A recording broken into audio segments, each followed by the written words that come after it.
Hello everyone, আসসালামু আলাইকুম। আজ আমি আপনাদের সাথে রসমালাই রেসিপি শেয়ার করব। তো প্রথমে আমি এখানে 1 লিটার দুধ জাল করে নিব। দুধগুলোকে ছানা তৈরি করে নিয়ে পানি ঝরিয়ে একটা প্লেটে নিব। তারপর 1 চামচ বেকিং পাউডার, 1 চামচ গুঁড়ো দুধ ও 1 চামচ ময়দা নিয়ে নিয়েছি।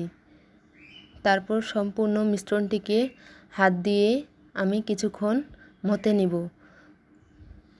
সুন্দর একটু ডো তৈরি করে নিব।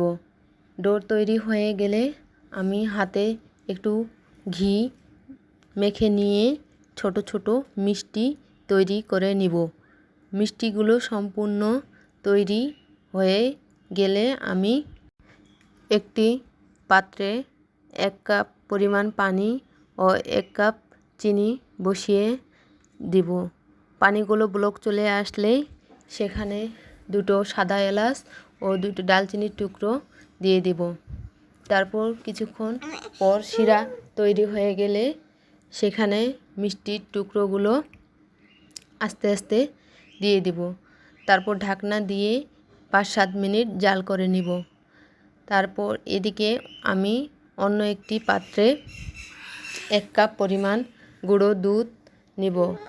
1 কাপ পরিমাণ পানি নিয়ে সম্পূর্ণ মিশ্রণটি চুলায় বসিয়ে কিছুক্ষণ জাল করে নিব। কিছুক্ষণ পর আমি সামান্য পরিমাণ চিনি অ্যাড করে দেব। আবার জাল দিয়ে সেখানে মিষ্টিগুলো শিরা থেকে উঠিয়ে আস্তে আস্তে ছেড়ে দেব।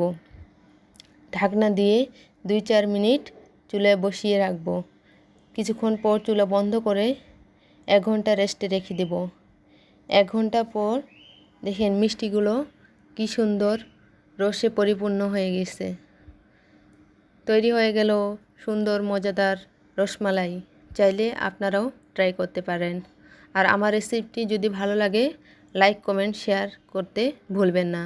সবাই ভালো থাকবেন, সুস্থ থাকবেন। আল্লাহ হাফেজ।